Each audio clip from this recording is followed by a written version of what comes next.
Hello नमस्कार, आप सभी का स्वागत है मेरे चैनल कोर्ट से में। और आज जैसे कि ये सिलसिला जारी है क्रिमिनल लॉ के ऊपर किसी न किसी मसले को लेकर बात करना और उसी से जुड़ा कोई कानूनी रूप से जो जजमेंट है उसके बारे में।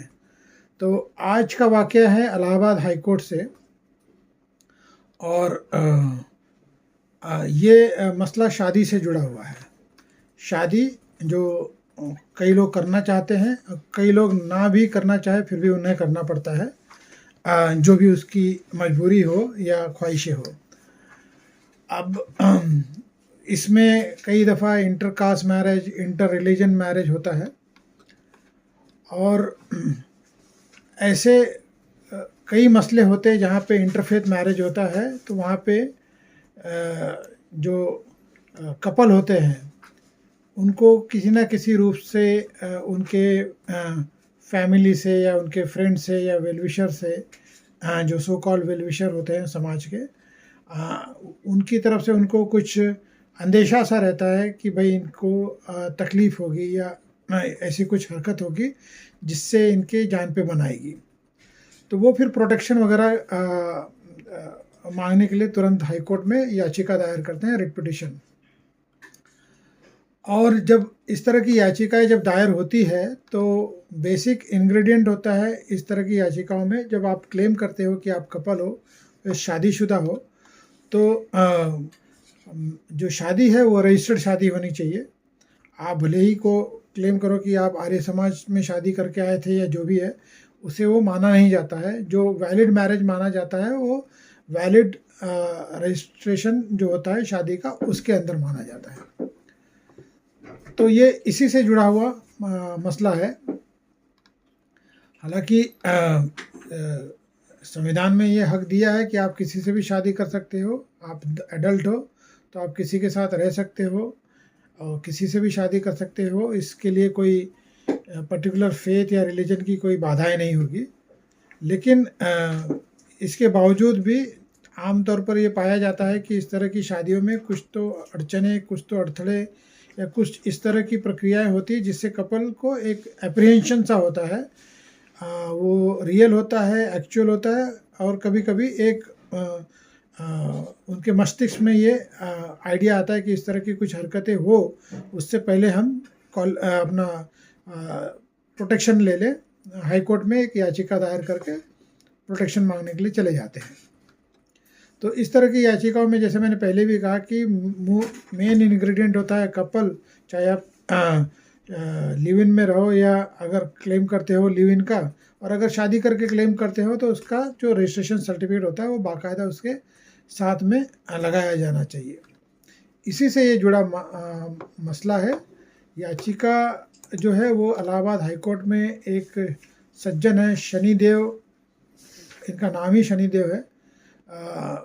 पिटीशन जो है रिट पिटीशन सिविल 22491 2024, और ये जस्टिस विनोद दिवाकर, इनके सामने ये याचिका आई। बेसिक यही था कि पिटीशन जो था वो to seek the protection against the threat to their life and property. ये बेसिक उनका आर्टिकल 21 का हवाला देते हुए वो पिटीशन था। तो इस पिटीशन की सुनवाई के दौरान जज ने ये पाया कि ये जो मैरिज सर्टिफिकेट है वो उन्हें वो मतलब उसकी ऑथेंटिसिटी जो थी वो डाउटफुल थी।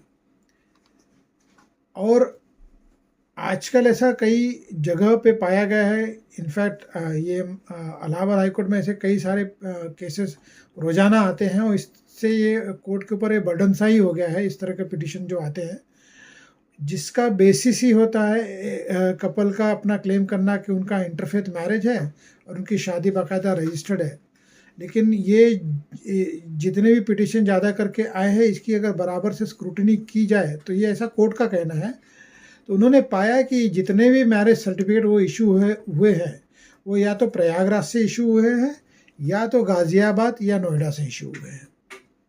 मतलब आप शादी पूरे उत्तर प्रदेश में कहीं पे भी करो तो उसकी ज़्यादातर अमूमन ज़्यादातर केसों में ये पाया गया कि जो शादी का सर्टिफिकेट है, मैरिज सर्टिफिकेट रजिस्टर्ड, वो इशू किया गया है गाज़ियाबाद, नोएडा या तो फिर प्रयागराज से, और यहीं पे वो शक पैदा करता है, जो कि कोर्ट के मन में वो भी शक पैदा हुआ। और कोर्ट ने जब ये स्क्रूटनी की तो उनको ऐसा लगा प्राइमा फेसी कि ये पूरा जालसाजी का मामला है, और ये कोर्ट का अपना ओपिनियन है। जब पूरी सुनवाई कर रहे थे तो उनका ये मानना था कि इस तरह की जो जालसाजी है, इस तरह का जो फेक मैरिज सर्टिफिकेट जो इशू करने की प्रक्रिया है, कार्यक्रम है, ये ऐसे ही कपल के अकेले के बस की बात नहीं है। जब तक कि कोई अथॉरिटी इसमें इन्वॉल्व ना हो, कोई स्टेक होल्डर जो है, चाहे पुलिस की तरफ से या रजिस्ट्रार ऑफ मैरिज की तरफ से जो है, उनकी इन्वॉल्वमेंट के बगैर इस तरह का fake marriage registered certificate issue नहीं हो सकता। तो ये उन्होंने बाकायदा इस पे संज्ञान लेते हुए अपनी टिप्पणी की, और उसी के तहत जो है उन्होंने बाकायदा inspector general stamp Uttar Pradesh को डायरेक्शन दिया to file the number of marriage registered from 1 August 2023 to 1 August 2024 with in the territorial jurisdiction of Uttar Pradesh district wise, उनको कहा गया है। और principal secretary stamps and registration Lucknow को ये डायरेक्शन दिया है कि to ensure the terms of the present order are complied with in the letter and spirit bye the next date of hearing. और अगली हियरिंग है वो 6 अगस्त को रखी है। तो ये मामला है। कोर्ट का अपना जो ऑब्जर्वेशन है वो मैं इन वर्बिटम अगर पढ़ूँ तो the court has observed in numerous cases every day in 10 to 15 cases the marriage are apparently fraudulently solemnized and thereafter on fake paper registered with the marriage registration office either in Prayagraj or Ghaziabad and Noida. The court का ये मानना था कि ये इस तरह का जो भी फेक सर्टिफिकेट का जो प्रक्रिया होती है वो इन्हीं 4-5 जगहों से होती है, जिसमें से ये जो है गाज़ियाबाद, गौतम बुद्ध नगर यानी कि नोएडा, और उसी के तहत ये direction assistant inspector general of registrar stamps and registration Ghaziabad, Gautam Buddh Nagar, इनको डायरेक्शन दिया है। और उसी तहत आईजी स्टैम्प्स उत्तर प्रदेश, इनको भी डायरेक्शन दिया है। और डिटेल डेटा प्रोवाइड करने के लिए कि कितनी शादियाँ 1 अगस्त 2023 से लेकर 1 अगस्त 2024, जो 1 अगस्त 2024 तो हालांकि आया भी नहीं है, लेकिन 1 अगस्त 2024 तक का जो है डेटा मांगा है। और अगली सुनवाई 6 अगस्त को रखी गई है। पिटिशनर की तरफ से जो काउंसिल अपीयर हुए थे रंजीत कुमार यादव, प्रोसिक्यूशन की तरफ से इसमें जो है ऑब्जेक्शन लिया गया था वो यही कि ये इस तरह के मैरिजेस जो है वो फेक मैरिज सर्टिफिकेट के बेसिस पे ये सब लाया जाता है, और ये बेवजह का कोर्ट का अपना टाइम वेस्ट होता है इस तरह के पिटिशन में, जिसका बेसिस ही जो है वो गॉट अप डॉक्यूमेंट के ऊपर है, कॉन्कोक्टेड या फोर्ज डॉक्यूमेंट के ऊपर है। और ये कोर्ट का अपना बहुत ही सीरियस संज्ञान लेते हुए टिप्पणी थी। This court can not lose sight of the fact that without the support of the local police and the civil administration, such activities could not continue in an organized manner.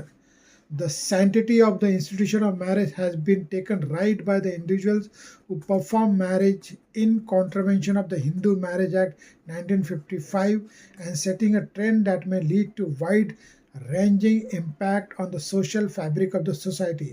तो in fact court का ये मानना है कि पूरा का पूरा जो ऑर्गेनाइज सिंडिकेट ही है, और अगर इसमें क्रिमिनल एलिमेंट इन्वॉल्व है जैसे कि कॉन्कशन, गॉट अप, फोर्जरी, और ये इस बाकायदा ऑर्गेनाइज तरीके से अगर किया जा रहा है with the support of local administration and police, तो ये मेरी अपनी मतलब विजडम की बात कहूँ, मेरा अपना मानना है कि इसमें MCOC के तहत पे भी मामला बन सकता है। तो मैंने सोचा कि ये एक इम्पॉर्टेंट और लैंडमार्क जजमेंट है। अगर हम क्योंकि इंस्टीट्यूशन ऑफ मैरिज को आप इस तरह से एक खिलवाड़ के तहत आप टॉसअप नहीं कर सकते हो।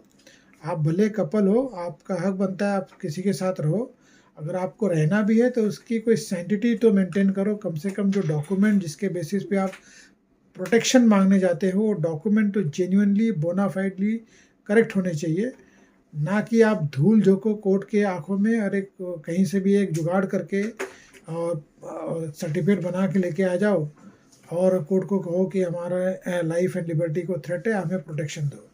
तो बेसिक जो मेन इंग्रेडिएंट है उस पिटीशन का वही अगर बोनाफाइडे नहीं है, फ्रॉडुलेंट है, तो पिटीशन तो डिसमिस ही होनी चाहिए और उसके साथ में इन्वेस्टिगेशन भी ऑर्डर होनी चाहिए और जो भी दोषी है उसके लिए सजा के लिए जो भी कार्रवाई होनी चाहिए वो कोर्ट को डायरेक्शन देना चाहिए। तो ये मेरा अपना मानना है, तो इस लिहाज से ये जजमेंट बहुत इम्पोर्टेंट है।